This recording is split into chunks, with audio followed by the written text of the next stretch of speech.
Ok, merci Monsieur le Premier ministre pour cette belle initiative. Et je crois que les éléments d'explication que vous avez donnés aux uns et aux autres sont suffisamment clairs pour permettre à chaque responsable de parti de relayer ces informations-là au niveau de sa base et également à l'intérieur du pays. Chacun de nous, en tant que responsable politique, nous connaissons les difficultés que notre pays traverse aujourd'hui. Nous sommes également conscients de tous les efforts que les autorités au plus haut niveau de l'État consentent au quotidien et également de tous les sacrifices que nos populations consentent tous les jours pour permettre au pays de sortir de cette difficulté-là par le haut. Donc, l'enseignement majeur que je retiens aujourd'hui, c'est véritablement cette volonté au plus haut niveau de rassembler tous les fils et toutes les filles du pays afin de bâtir notre pays, afin de sortir de ces difficultés-là de manière honorable pour l'ensemble des enfants du pays. Donc, je voudrais encore une fois vous dire merci et également réitérer le soutien de la Nation commune Avance, NCA, que j'ai l'honneur de présider aujourd'hui, aux efforts qui sont consentis par l'ensemble des hautes autorités et également par l'ensemble des enfants de notre pays. Je vous remercie. Monsieur le Président, tout le plaisir pour nous d'être là avec vous. Ça fait longtemps, en réalité, mais vaut mieux tard que jamais. Vous nous avez sollicités et nous sommes là. J'avais dit l'autre jour à mon cousin Togo que quand le Premier ministre du Mali appelle quelqu'un, le sollicite, la décence politique veut qu'on soit là, qu'on l'écoute au moins. Et moi, plus que tout le monde, je me dois d'être présent.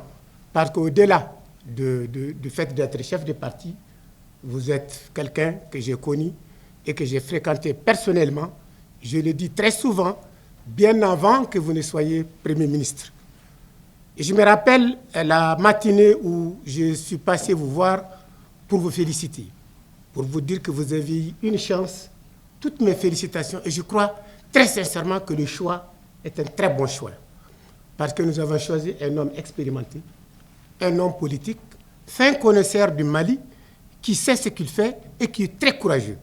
Je me suis dit qu'avec tout ce savoir-faire, tous ces éléments que vous avez une carte maîtresse qu'il faut exploiter. Et je vous ai dit, le plus important pour nous aujourd'hui, c'est de jouer. Vous n'avez plus d'équipe, vous n'avez plus de clan, vous êtes le Premier ministre du Mali, refonder, rassembler le Malien, parce que comme vous le dites, le Mali ne peut pas aller sans l'ensemble de ses fils. C'est à saluer. Donc aujourd'hui, vous nous faites appel. On ne peut pas du tout faire la politique de la table vide. Les gens très souvent disent, bon, on appelle souvent la CODEM, ils refusent. On n'a jamais décliné une invitation sans motif valable. Aujourd'hui, sans même connaître les motifs pour lesquels vous nous dites de venir, nous sommes venus. Parce que vous pouvez rester même chez vous, appeler, dites à quelqu'un, faites venir Alassane, je viendrai vous voir, comme je l'ai toujours fait. Mais Alassane, c'est quelqu'un qui, lorsqu'il est là, préfère dire réellement ce qu'il ressent. J'ai tout salué et tout aimé dans vos propos, sauf le fait de nous dire que tant qu'il n'y aura pas de sécurité, il n'y aura pas d'élection, parce que ça veut dire que nous sommes là encore pour on ne sait pas combien de temps. Ça, il faudrait revoir cette façon de faire ces déductions. Lier la tenue des élections à la sécurité, ça nous replonge dans une situation on ne comprend pas. Alors que ça contredit formellement les propos tenus par les militaires eux-mêmes quand ils sont venus, à savoir faire le plus court laps de temps et s'en aller. Donc tout ce qui a été entrepris depuis vos ANR, Parce que c'est pourquoi on a refusé de venir aux ANR, en réalité. On a compris que les ANR, l'histoire de la création de l'AES, la sortie de la CEDEAO, tout ça pour nous de la CODEM, ça relève d'un manège, d'une stratégie voulue, consentie, pour rester le plus longtemps possible au pouvoir et ne jamais tenir les élections, sous prétexte que l'équipe dirigeante qui est là est en train effectivement de faire un bon travail. On les salue, on ne le dit pas.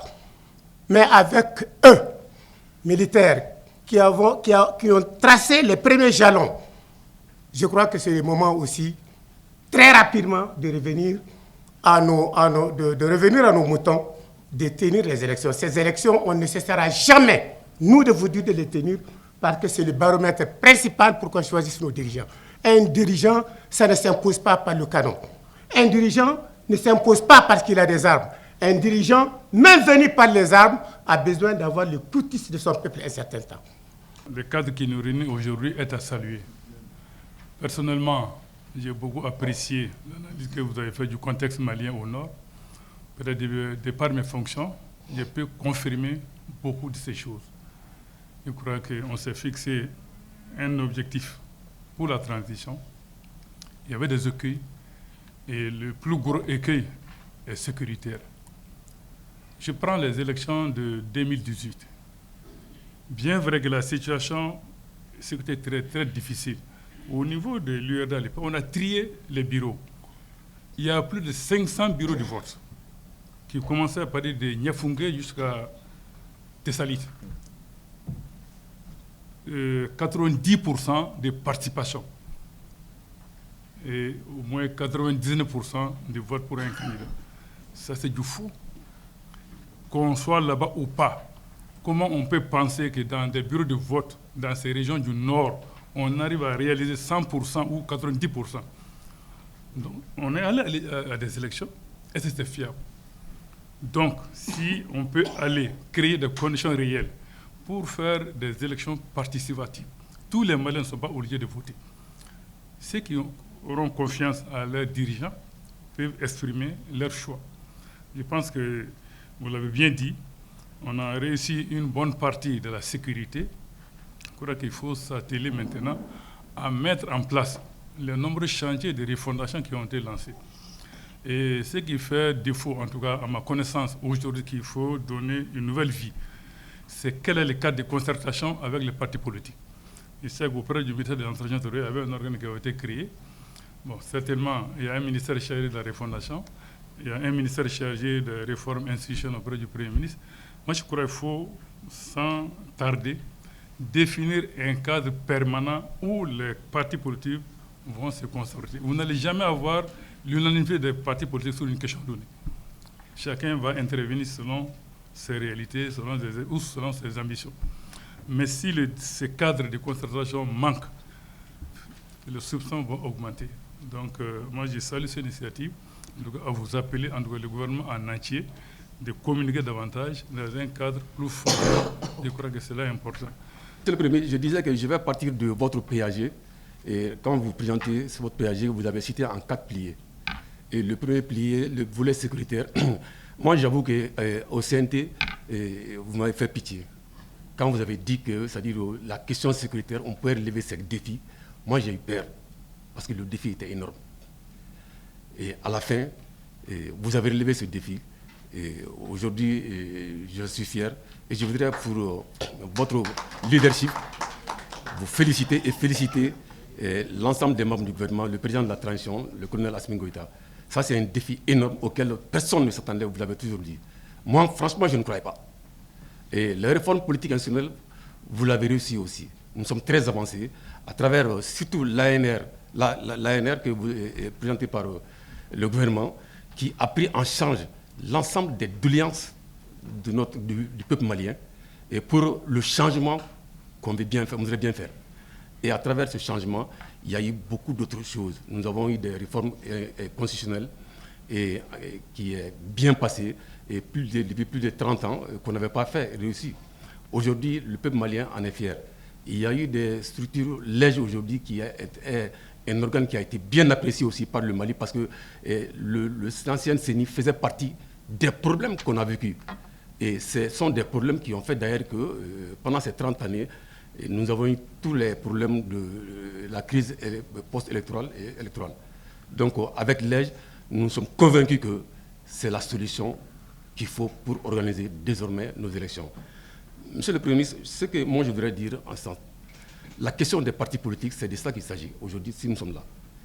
C'est vrai, vu tout ce que vous portez comme doléance, comme projet de souhaiter pour le Mali et dans la sous-région, au sein de l'AES, c'est difficile d'organiser effectivement les élections dans ce contexte.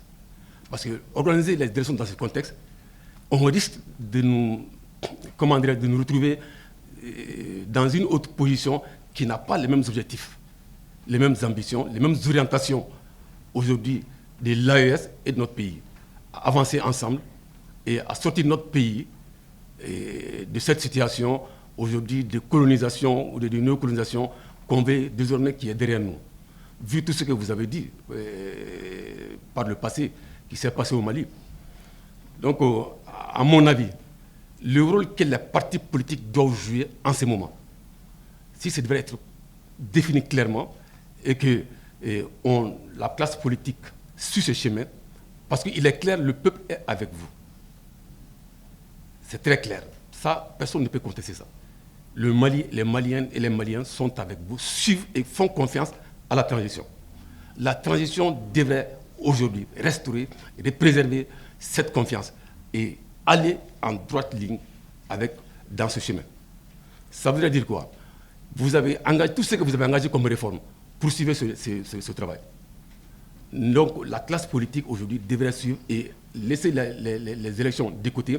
Parce que l'ANR, au niveau de l'ANR, il y a des gens qui ont parlé de 5 ans. On a parlé de 15 ans pour organiser les élections. Je ne dis pas d'aller à 15 ans, mais il serait trop tôt d'abandonner aujourd'hui la transition, les Maliennes et les Maliens, à ce niveau pour organiser les élections. C'est abandonner les Maliens en plein vol par le gouvernement de la transition. Moi, je pense que c'est trop tôt d'organiser les élections en ce moment. C'est vrai que nous avons pris conscience à un certain moment donné, à travers tout ce que vous avez exposé, de la difficulté actuelle de la transition qui n'est pas comprise par la classe politique. Il est important aujourd'hui qu'on inscrive la communication institutionnelle au calendrier du gouvernement. Parce que je pense que là où nous pêchons beaucoup, c'est cette communication qui ne passe pas bien. Vous avez dû constater aujourd'hui, en communiquant avec vous, beaucoup se sont sentis à l'aise. Mais dans la rue, c'est vrai qu'on est beaucoup distant de vous, donc ce n'est pas très évident. Donc je pense qu'il faut revoir le niveau de la communication institutionnelle. Et le deuxième élément, c'est que la transition actuelle, elle est définie comme étant une transition de 5 colonels en place et certains pensent qu'on ne veut pas faire les élections. Et je pense qu'il faut comprendre qu'il s'agit de quoi exactement? Du printemps malien. Beaucoup n'ont pas fait la corrélation avec le printemps arabe. Depuis 2012, nous avons des tentatives de soubresaut pour nous dégager de l'emprise du modèle occidental. Nous ne sommes pas parvenus. Et en faisant une rétrospection, on comprend que c'est depuis 1960 qu'à chaque moment, nous avons essayé d'être souverains. Et nous n'avons jamais réussi. Donc cette transition qui a commencé en 1960, qui connaît des pics de haut et de bas, n'est pas encore achevée. Donc si nous n'inscrivons pas notre dynamique dans la transition de l'Afrique, pas celle du Mali, parce que c'est tout le continent qui est en train de migrer vers un nouveau paradigme. Et là, si nous continuons à penser que c'est le Mali, parce que quand la rébellion a commencé, effectivement, certains avaient pensé qu'il s'agissait d'un problème touareg. Nous avons dit, faites attention, c'est le capital financier mondial, bancaire qui est en train de nous laminer. On a progressé, on est venu au centre. On vous a dit, c'est le Mali en entier, et c'est le Sahel en entier qui va brûler. Parce que l'OTAN et tous ces sbires qui sont autour ont un grand programme de déstabilisation pour le Sahel, et y compris le Golfe de Guinée et la Corne de l'Afrique qui était une entité sous emprise. Donc si nous, en tant que Maliens, nous commençons à comprendre le problème dans sa miniature, ça veut dire que nous avons tout faux. Et l'autre chose, j'entends des gens qui dénigrent, qui disent qu'on veut tout résoudre en même temps. Mais quelqu'un qui ne sait pas résoudre une équation serait très mal à l'aise pour résoudre un système d'équations. Alors, si vous ne savez pas résoudre un système d'équation, ça veut dire que vous ne pouvez pas gouverner. La séquenciation qui a été faite, vous avez énuméré, je me rappelle bien sur un de vos discours, les 3D. La défense civile, la défense militaire et la défense économique. Et je pense qu'aujourd'hui, ce qui pourrait nous fédérer réellement, c'est de créer les conditions de la relance du développement économique. Et là, c'est le développement durable. Et tant que nous n'avons pas créé le plein emploi jeunes et femmes, ce qui est sûr, la classe politique ne sera pas unie. On ne pourra pas être unis derrière un seul leader parce que le moteur, il est fondamentalement économique. Il est important pour moi de situer la situation actuelle pour nous rejeter un peu en essayant d'analyser la situation politique de notre pays. Vous savez, aujourd'hui, d'autres n'ont pas répondu à l'appel. Hier, quand le moment où on a voulu mener ce combat pour le changement, le M5, avec le peuple conscient, ils n'étaient pas au rendez-vous. S'ils ne sont pas là aujourd'hui, pour moi, ça ne fait absolument rien. Hier, ils n'étaient pas là. Nous avons tendu la main, nous avons tout fait pour que ça change. Ces hommes et ces femmes, ils ont brillé par leur absence, que ce soit la société civile, que ce soit certaines classes politiques. Si nous voulons changer le Mali et que nous voulons changer la situation politique, il faut, parce que nous avons été acteurs du 26 mars. Ce mouvement du 26 mars, on était là-dedans, responsables des élèves étudiants du Mali en son temps. Et nous avons battu ensemble, nous avons travaillé ensemble pour relever les défis. Et nous avons vu tout le monde arriver et nous savons la situation politique, économique et sociale des uns et des autres. Si nous voulons que ça change, il faut que les gens se donnent la main. Nous avons dit à un moment donné, il y a des difficultés. Effectivement, la maison brûlait.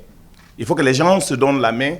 Mais aujourd'hui, s'il y a l'appel que les Maliens se retrouvent ensemble pour bâtir le Mali, je pense qu'on doit donner la main. Mais ce qui met surtout...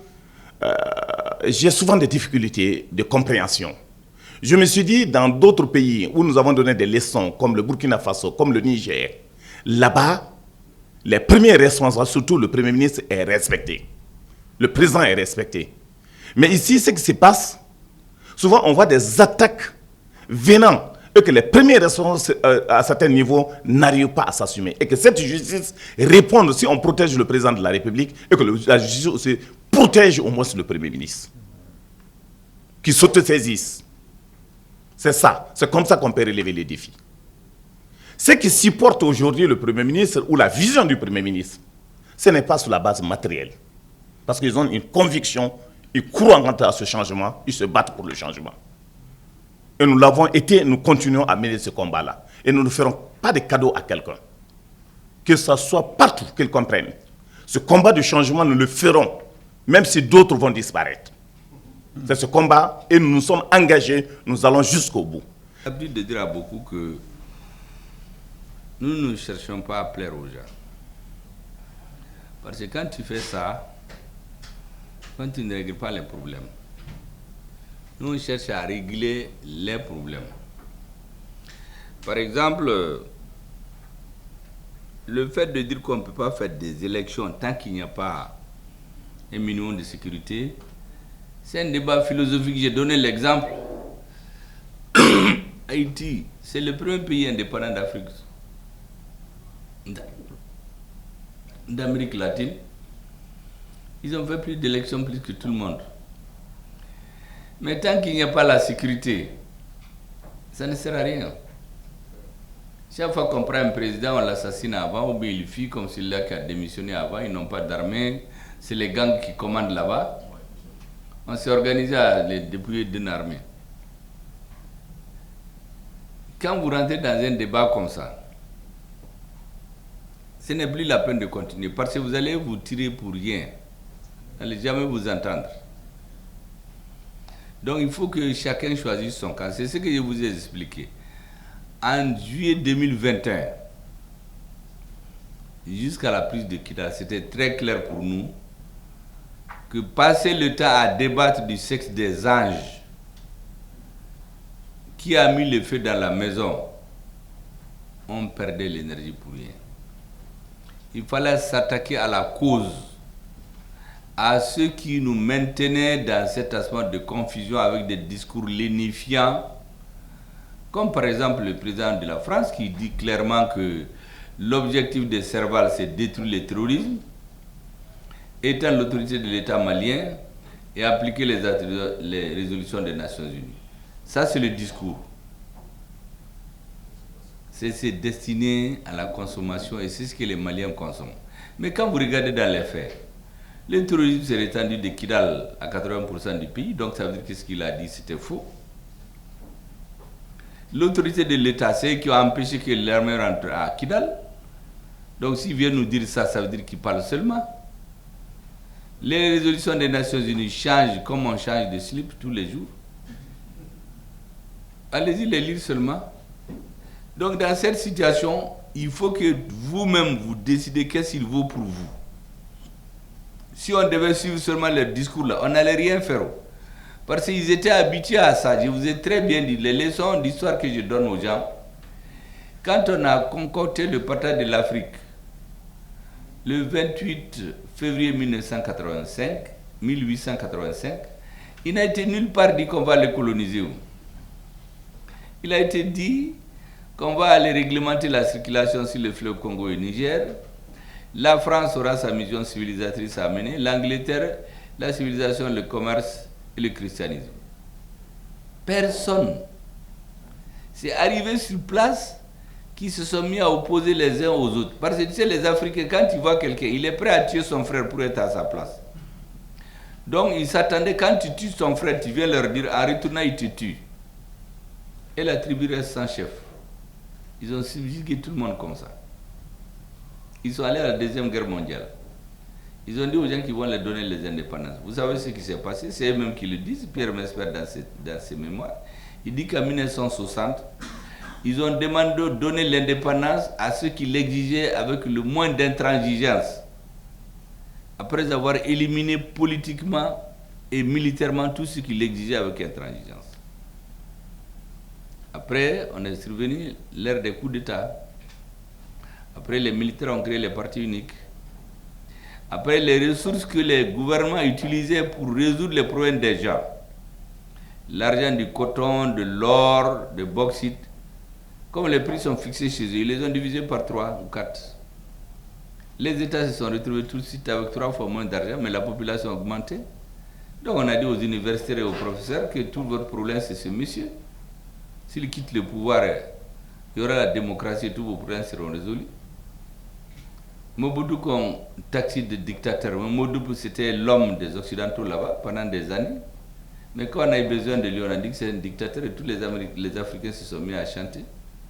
Le roi belge qui a tué 1 million de personnes pour faire la route, le chemin de fer Congo-Océan. 1 million de personnes. Personne n'est pas lu comme dictateur. De Gaulle qui a fait brûler des villages entiers au lance-flammes, où des Algériens enterrés, on a été déterrer les corps pour les brûler et que la cendre aille, pour qu'une commission d'enquête ne vienne pas voir les corps. On ne parle jamais de ça. En Angleterre, pendant la Seconde Guerre mondiale, on a affamé les paysans indiens. Ils mouraient de faim. Tout le riz était envoyé pour les soldats anglais. Les gens, le coton, ont cassé toutes les usines pour que le coton aille habiller les soldats anglais. Mais on ne parle pas de ça. Mais c'est chez nous. Les intellectuels africains sont prompts toujours à dire que ce que le président a fait de mauvais. Par exemple, chez nous, notre président, personne ne peut douter du nationalisme de Modibo au début, mais quand les gens se mettent à parler de lui, on va parler de sa milice, de la famine, de l'humiliation que les gens sont subis, mais les défis qu'il a relevés, on ne parle jamais de ça. On est venu ici, on a dit que pendant 30 ans, Moussa Traoré n'a fait que du mal. Comment quelqu'un peut faire 23 ans au pouvoir, il n'a fait que du mal? On l'a jugé au moins dans 2 palais qui ont été construits par lui. Et tout le monde était d'accord. Moi, c'est contre ça que je suis. Sinon, il n'y a pas d'homme qui ne fait pas de faute. Toute personne que vous prenez a 2 facettes. La bonne et la mauvaise. Et ils gardent toujours la bonne facette pour construire leur nation. Chez nous, c'est la mauvaise facette qu'on met en avant dans un éternel recommencement. Donc, il n'y a plus d'idéal. Moi, j'ai vu des hommes politiques ici qui sont allés se recueillir devant la tombe de De Gaulle. Ils n'ont même pas honte parce qu'ils ne connaissent pas la vraie histoire. Moi, j'ai vu ATT aller en France à l'occasion du cinquantenaire. Quand l'armée coloniale est venue passer, tous les chefs d'État africains se sont levés, sauf ATT. Il a refusé de se lever. Ce jour-là, j'ai eu la chair de poule, quoi. Parce que je sentais que ça, c'est un Malien. Il a refusé de se lever. Parce que c'est ce que l'armée coloniale a fait en Afrique. Tu ne peux pas te lever et faire garde-à-vous pour ces gens. Mais les autres Africains se sont levés, ils ont fait garde-à-vous. Donc, c'est sur ces choses-là que moi, j'insiste souvent, que les gens comprennent. Vous voyez, il faut qu'on trouve ce qu'il y a de positif chez nous pour aller de l'avant. Chez nous, on avait deux groupes. Il y en a qui disent d'aller aux élections. On savait très bien que si on partait aux élections en 2021, là, on allait élire un homme des Occidentaux, un traître. Parce que les élections allaient être frauduleuses où ils vont venir avec son argent l'imposer. Mais prenez la composition de l'Assemblée nationale d'avril 2020. Moi, j'ai fait une tribune là-dessus que j'ai appelée l'heure du refus d'obéissance a sonné. Parce que j'ai calculé tous les narcotrafiquants du Nord. Tous les voleurs se sont fait élire députés. Donc ces gens-là sont venus concocter la division du Mali à partir de la Constitution. Or, c'était ça le plan. Que la Constitution qui n'a pas passé par référendum, on l'a fait passer par le Parlement cette fois-ci. Mais ça, c'est quoi ça? Si vous regardez quelqu'un qui a ça, qui ne voit pas plus loin que ça, vous ne pouvez jamais vous entendre. C'est pourquoi je disais qu'en 2021, 2022, nous, on ne pouvait jamais s'entendre avec l'opposition. Jamais. Parce que eux, leur objectif, c'était les élections pour deux. Ne sachant pas ce qui va venir. Mais par exemple, au Nord, quand vous prenez un Dogon qui dit d'aller faire les élections, mais il ne peut pas, on est en train de tuer les gens au centre. Chez moi, au village, je ne peux pas aller. Quand j'étais aux Nations Unies, lorsque j'ai parlé, moi j'ai vu un chef de parti qui a été déjeuner avec un ambassadeur d'un pays occidental. Il sort, il dit oui, qu'est-ce que le premier ministre malien a dit à New York, ça n'engage que sa personne. Donc c'est pour vous dire qu'il y a des moments où c'est important de faire des choix. Gouverner, c'est choisir. Il faut faire, nous avons fait le choix d'abord de renvoyer cette camisole de force-là, de l'enlever. Et que les Maliens puissent librement se décider ce qu'il faut faire. Troisièmement, faire les réformes nécessaires. On ne peut plus accepter qu'un individu prenne des milliards d'argent lui seul et d'autres Maliens mourraient. Je vous ai dit qu'il y a d'ailleurs, on a sorti 20 milliards de caisses de la primature. On l'a transféré à l'extérieur. Des gens sont allés mettre ça dans des valises et ramener. Et se sont repartis ça ici. Les Maliens venaient de Covid. Simplement parce que le président avait dit qu'il faut soigner le Covid. Mais quelqu'un comme ça, donc on ne pouvait pas s'entendre. Le problème maintenant, c'est que quand les gens sont de bonne foi, dans la vie là, il faut savoir avancer. Quand on se rend compte qu'on a tort, il faut accepter qu'on a tort et avancer. Ou on laisse pour avancer. Je vous donne l'exemple. Le CNT. Nous avons critiqué le CNT. Il y a des gens qu'on a pris qui ne représentent rien. Ils ne peuvent même pas mobiliser leur famille. Il y a des gens qui prennent les sacs de dignitaires de l'ancien régime jusqu'à la chute du régime. Mais au nom du compromis dynamique historique, après le 24 mai, quand nous nous sommes rencontrés avec les militaires, on a signé un pacte d'honneur. Nous avons dit, pour ce qui concerne le CNT, on n'en parle plus. On va les considérer comme légal, légitimes, au nom du nouveau compromis qu'on a trouvé. Mais celui qui vient rester dans les débats d'avant, ça veut dire que lui, il ne veut pas construire. Or, il y a des gens qui sont restés dans ça. D'autres voulaient me transformer en un opposant aux militaires, venir faire les gladiateurs, que pourquoi on ne fait pas avec les militaires comme les gens ont fait avec ATT en 91. J'ai dit, mais ils se trompent d'époque et de personnalité. Moi, je sais ce qui s'est préparé le 18 août. Dieu a fait qu'on a vu un seul, les autres, on n'a plus vu. Mais le 24 mai, ce qui se préparait contre les militaires, si ça réussissait, qui allait en pâtir? C'est les gens du M5. Donc dans ces conditions, il y a des moments où il faut faire des choix. On a fait des choix. Pendant des années, on ne pouvait pas parler avec les gens parce qu'ils ne voulaient rien entendre en réalité. La preuve, il y a certains qui pensaient que moi je les appelle pour les prier, demander de la popularité auprès d'eux. Parce que la légitimité historique même de discuter avec le président, pour certains, le premier ministre, ce n'était pas faisable. Mais j'ai dit maintenant, ça c'était avant, mais maintenant on a pris Kidal. Les débats sur oui ou non on peut perdre l'armée ou non on peut gagner, c'est dépassé. Il faut aller de l'avant. Les élections, j'ai jamais imaginé que les gens veulent s'éterniser au pouvoir. Parce qu'en réalité, les pouvoirs là, je l'ai dit, j'ai dit dans mes discours, Amadou Hampâté-Bâ dit qu'il y a 3 étapes. Première étape là, vous devenez comme un cabri, vous sautillez, vous êtes très content. Deuxième étape, vous devenez comme un lion. Vous êtes très fort. Tout le monde a peur de vous. Troisième étape là, vous devenez comme un cochon. Tout ce que vous avez construit, vous allez casser vous-même. Moi, j'ai l'habitude de dire ça dans ces discours. Ça, c'est adressé à tout le monde. Et aux M5, et aux militaires, et à tout. Ça veut dire qu'il faut savoir quitter à temps. Sinon, les mêmes qui vous ont applaudi là vont vous lancer des cailloux. La deuxième chose, quand j'ai dit aux membres du gouvernement, les 3D, développement, diplomatie et défense. Mais il y a des analphabètes qui se sont levés, des analphabètes politiques, qui ont fait une semaine de lynchage politique contre moi, que parce que j'ai abandonné les militaires, je les ai même taxés d'ignards triomphants après. Quelqu'un m'a dit que je les insulte. J'ai dit non, ça c'est un terme littéraire utilisé par Senghor. C'est les gens qui croient qu'ils connaissent tout, alors qu'ils ne connaissent rien. Parce qu'il y a des gens qui sont dans des règlements de compte. Vous savez, dans le M5, là, je vous dis qu'il y a des gens qui étaient là-dedans uniquement pour leurs intérêts personnels. Ils n'étaient pas là pour changer. La preuve, le jour, ils sont avec nous, mais la nuit, ils sont avec le pouvoir. Moi, je les connaissais tous. J'ai même donné le nom de certains au président. Je l'ai dit, ils sont là-bas, mais si vous fouillez, vous êtes un employeur. Ou des gens qui nous critiquaient maintenant, vous les voyez, j'ai entendu quelqu'un dire que le principal opposant de la transition, c'est le Premier ministre. Mais lui, là, il est disqualifié pour le dire. Ça, c'est quelqu'un qui était avec l'ancien régime jusqu'à sa chute. Donc, on mélange les choses. Moi, tout ça, là, dans tout ça, là, je fais ce que j'appelle le discernement.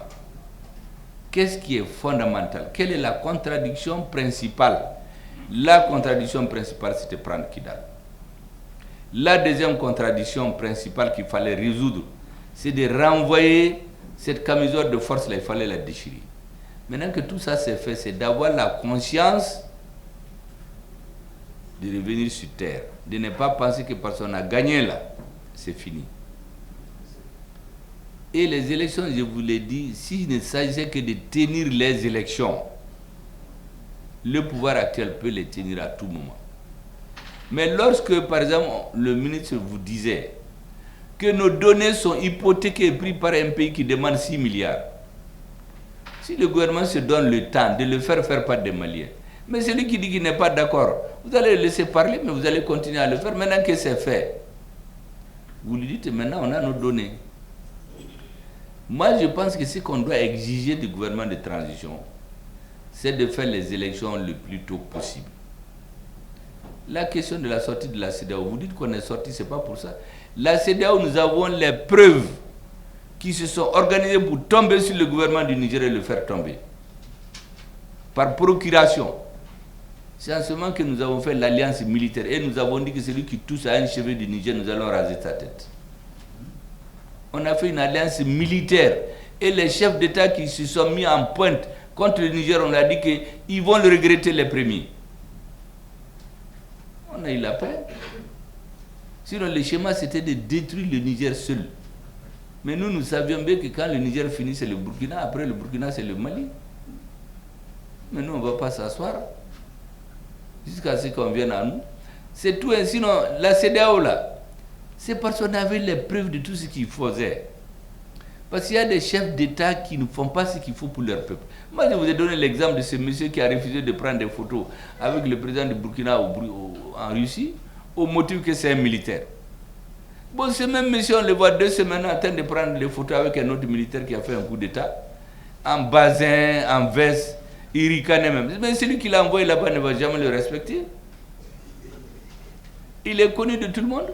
Ou bien ils sont dans des combinaisons. Moi, au M5, quand le dernier gouvernement a été formé, les gens du M5 sont là. Il y en a qui ont dit qu'il y a un complot des militaires contre moi pour m'isoler. C'est pourquoi on a sorti tous les gens qui sont proches de moi, mais de nouveau. Je leur ai dit que vous savez, il y a l'agenda des hommes, il y a l'agenda des dieux. Personne n'avait pensé il y a 4 ans qu'Assimi Goïta allait être président ou que j'allais être Premier ministre. Les pays dont je vous parle là, ils ont fricoté pendant 5 ans pour mettre des garrots sur les pieds de quelqu'un. Mais tout est tombé sur un château de cartes. J'ai dit à la personne, vous savez, moi je regarde qu'est-ce que les Maliens avaient demandé entre le 5 juin et le 18 août. Sécurité, réforme, ainsi de suite. Tant qu'on est en train de faire ça, le reste des calculs là, c'est des calculs personnels. Et je n'ai aucun élément de douter du président. Maintenant, ce que vous dites là, ça c'est le calcul des hommes. Moi, je n'ai jamais été... Sinon, sur ça, même dans le M5, mais qui allait penser que j'allais être Premier ministre? La preuve, c'est que quand on a dit de l'Olympe de Premier ministre, tous les noms sont partis, mais il n'y avait pas mon nom là-dedans. Mais quand Dieu a décidé que c'est celui-là, là, quand on a été là-bas, mais celui qui dirige la délégation nous a dit, il nous a dit, vous pouvez donner le premier sera le M5, par exemple, le président de votre comité stratégique. Mais quand il dit ça, quand on est venu, on a eu 6 candidats. On a fait 7 heures pour les départager. Mais ça n'a pas empêché de quelqu'un de dire en ville qu'il s'est imposé, il ne sait même pas comment il a été élu. Donc c'est pour vous dire que l'objectif, honnêtement, de la rencontre d'aujourd'hui, c'est que les uns et les autres comprennent que la position d'avant, où on mettait les élections avant la sécurité, c'est une position erronée. Aujourd'hui, qu'on a un minimum de transparence, exiger les élections, c'est normal. Mais il faut trouver le juste milieu. Il y a 6 mois, si on avait fait les élections, on n'allait pas avoir les données biométriques qui appartiennent au Mali. Aujourd'hui, ça nous appartient. La souveraineté numérique du Mali, on veut le restaurer totalement. Est-ce que vous savez qu'on nous a donné 60 millions d'euros, on a refusé? Ça fait 40 milliards de francs CFA. En fin d'année passée. Parce que j'ai demandé, ça sert à quoi? Quand on a décortiqué, on s'est rendu compte qu'il y a 10 millions d'euros. On va les donner à des gens dans la société qu'on recrute. Parce qu'il y a des gens qui prennent des enveloppes et vivent comme ça. Mais c'est le Mali, c'est au Mali qu'on a dit on n'en veut pas. On dit, mais si vous ne prenez pas vite, le budget va être bouclé. J'ai dit, le budget n'a qu'à se boucler. Nous, on ne prend pas. On a renoncé aux 60 millions d'euros. On n'en est pas mort. Donc, il y a des choses. Avant là, ça, ce n'était pas possible. Dès qu'on dit que, ouais, le budget, on saute sur l'argent, on prend. Mais maintenant, ce n'est plus ça. Avant, un ministre se lève, on dit qu'il allait négocier au nom du Mali. C'est fini, ça. Quand vous venez, il y a les affaires étrangères et les ministères des Finances. Vous pouvez être un intermédiaire. Quand tout est fini, on verrouille maintenant pour accepter, pour que les principes, la souveraineté du Mali, les choix de ses partenaires stratégiques et ses intérêts soient sauvegardés. Et on a mis dans la Constitution l'article 35. Ce n'est plus possible pour un dirigeant comme avant de venir transformer les biens de l'État pour les mettre à ton nom. Nous, on a vu ici, on a changé la vocation des terres agricoles pour en faire des terres simples pour pouvoir les vendre à des gens. Mais ça, c'est quoi ça? C'est à tout ça qu'on a mis feu. Ou bien les gens détournent des milliards, ils vont se cacher, ils font 10 ans, ils viennent dire qu'il y a prescription. Maintenant, il n'y a plus de prescription. On va vous chercher là où vous avez mis. Et puis, tout n'est pas fini. Hein. Donc, il faut mettre un minimum d'ordre pour rendre le processus irréversible. En réalité, c'est tout ce qui tient les gens. Sinon, il n'y a rien d'autre. À rendre le processus irréversible. Et ça n'a rien à voir avec les questions de l'AES, de la sécurité. Effectivement, il y a le lynchage médiatique actuellement contre le Premier ministre, mais lui, il est habitué à ça. Le Premier ministre, il n'a fait que du lynchage médiatique depuis 30 ans. On a dit d'abord qu'il était l'homme de Moussa Traoré. Aux élections de 2013, tous les hommes de Moussa Traoré l'ont quitté, ils sont allés voter ailleurs, il s'est battu seul. Après, on a dit qu'il est clivant. Le Premier ministre clivant, là, ça devient déjà le Drian. C'était sa bouche d'abord. Partisan de la dictature. Mais c'est les mêmes choses que les gens ont repris ici à Bamako. Certains prennent des avions, ils viennent avec les mêmes éléments de langage. Donc moi, je suis convaincu que pour faire bouger les choses, il faut la conviction. Quand on veut être toujours du côté qui gagne là, vous n'allez jamais résoudre les grandes choses. Les grandes choses dans la vie, c'est les hommes de conviction qui les règlent. Mais leur erreur, c'est de ne pas croire que quand ils ont réglé là, c'est fini. C'est quand c'est réglé là qu'il faut appeler tout le monde. Parce que si vous continuez là-dedans, vous allez retomber dans le trou. Je viens de vous expliquer que De Gaulle, quand il a fait son premier gouvernement après la reconquête de la France, il a mis des gens de Vichy là-dedans. C'est pas pour rien qu'on les a mis. Parce que ceux qui étaient avec Vichy, il y a d'autres peut-être qui ne voulaient même pas, ils ont suivi comme ça par la mode. Donc vraiment, je voudrais vous dire que les lynchages médiatiques, là, le Premier ministre ne va jamais cesser de l'avoir. Je regarde par exemple le programme d'action gouvernementale. Il y a des gens qui ont tout fait pour m'insulter, pour m'énerver là-bas. Vous-même, vous avez dit que vous avez pitié de moi. Mais moi, ce que j'ai retenu, c'est que le président du Conseil national de transition, malgré tout ce qu'on peut dire dans les vidéos, mais il a pesé de tout son poids ce jour-là pour faire adopter la résolution qui nous a donné le permis d'agir. Donc il est resté conforme aux engagements qu'on a pris après le 18 août. Maintenant, tout ce que les autres ont dit là, mais ça c'est leur liberté d'opinion. Quand on a voté la loi, est-ce que vous savez que quand le ministre a amené la loi issue des concertations nationales, je lui ai dit qu'il ne faut même pas changer un iota là-dedans. Sinon on va dire que c'est le Premier ministre. C'est allé au gouvernement. Il y a des gens qui ont commencé à parler depuis là-bas. J'ai compris qu'il y a Guy sous roche. Mais quand c'est allé au CNT, imaginez-vous quand la loi a été votée, promulguée par le président, donc il n'y a plus de débat. Mais il y a la présidente de la commission des lois qui a été à la télé nous charger là-bas. Il y a même des députés qui sont allés, des membres du CNT, qui sont allés dire que si le Premier ministre a une once de dignité, il doit démissionner. C'est des incompétents. Le ministre des réformes politiques et institutions qui n'est pas politique, elle m'a dit, mais vraiment, elle va quitter cette affaire-là. On est en train de les insulter, il ne peut même pas parler. Moi, je suis allé chez elle à la maison, j'ai dit, madame, je vous en prie, ne démissionnez pas. Parce que l'objectif ce jour-là, c'était que nous démissionnions. Et que le président reste découvert. On va lui amener quelqu'un qui, au premier coup de fou, va rentrer sous les lits là.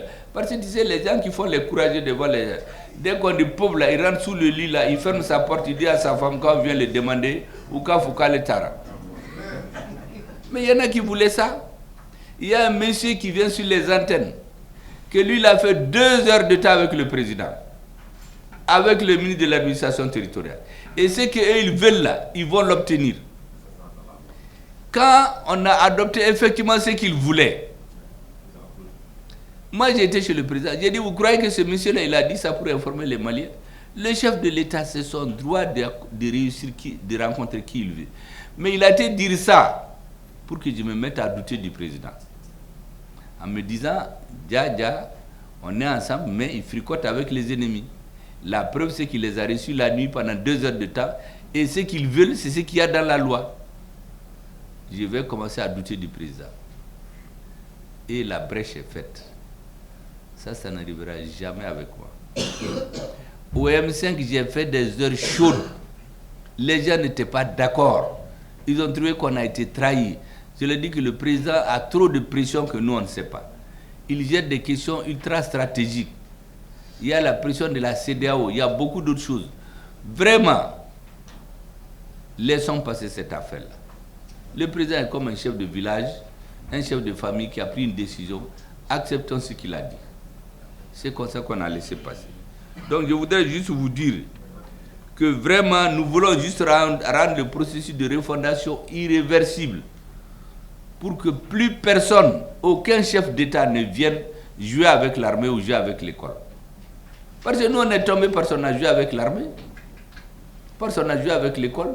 Désormais plus personne ne va jamais le faire. C'est uniquement ce qui nous guide. Beaucoup de réformes qu'on est en train de faire, c'est pour rendre irréversible certains processus. Parce que si on se précipite pour aller de l'avant, il suffit qu'une équipe vienne, on les invite à Paris 2 ou 3 jours, on les encense, comme l'autre dit, ouais, ils ont fait en 3 mois ce que les autres n'ont pas fait en 7 mois. Petit à petit, on va changer, taper à l'épaule, on les reçoit avec des carrosses, vraiment, mais nous on ne veut plus de ça. C'est uniquement à cause de ça, sinon, monsieur le président, Les élections, nous avons intérêt à les tenir, parce que si on ne les tient pas à temps, les premiers qui vont regretter, c'est nous-mêmes. Moi, je suis convaincu de ça. L'histoire est pleine. Quoi. Vous savez, Winston Churchill, c'est quand il a gagné la Seconde Guerre mondiale qu'aux élections, après, on l'a chassé. Ça veut dire qu'il faut avoir du discernement dans ce qu'on fait. Et moi, c'est toujours ce qui a été mon point de vue. Pour ce qui concerne ce que Eder a dit, je pense que je suis entièrement d'accord avec lui qu'il faut mettre un cadre de concertation permanent avec les partis politiques. Ça, je suis entièrement d'accord. Et pour toutes les autres questions, vraiment, je les ai bien notées parce qu'ils vont faire l'objet d'analyse à mon niveau. Quelles sont les opinions des partis. Mais je veux que vous compreniez, dans la démocratie, tout le monde ne va jamais être d'accord. Il y a des gens, même si tu mets du miel dans la bouche, ils vont dire que c'est amer.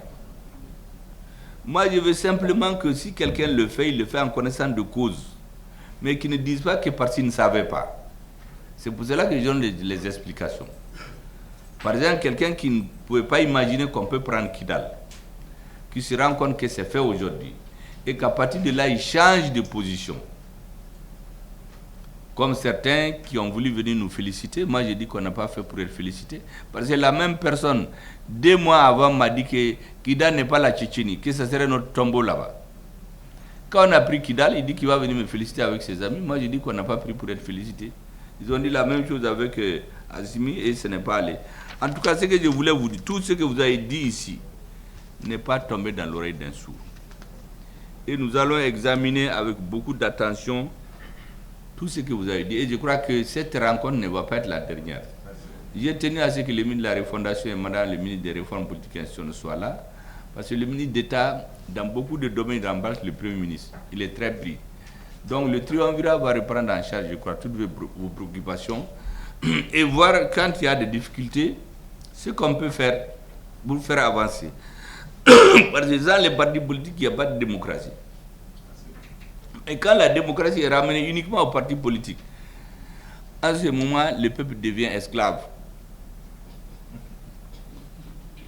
Et ça, on ne peut pas l'accepter. Comme je vous ai dit, on ne peut pas accepter qu'on tue des Maliens en grand nombre. Et il y a des individus qui mettent des grosses lunettes, ils se cravatent, ils sont parfumés, ils descendent des avions, ils nous impressionnent. On ne peut plus accepter ça. Ce n'est que ça. Rendre irréversible le processus de refondation et faire les élections le plus tôt possible et partir. Maintenant, qui va venir, comme j'ai dit, ça c'est Dieu qui va décider. Parce que cette histoire de pouvoir là, vous savez, il ne faut pas se tromper, hein, c'est une affaire de Dieu. Il y a beaucoup de gens, il y a 2 ou 3 ans là, si tu donnais la main à couper, si je vais être premier, ils vont dire non, je vais donner ma tête.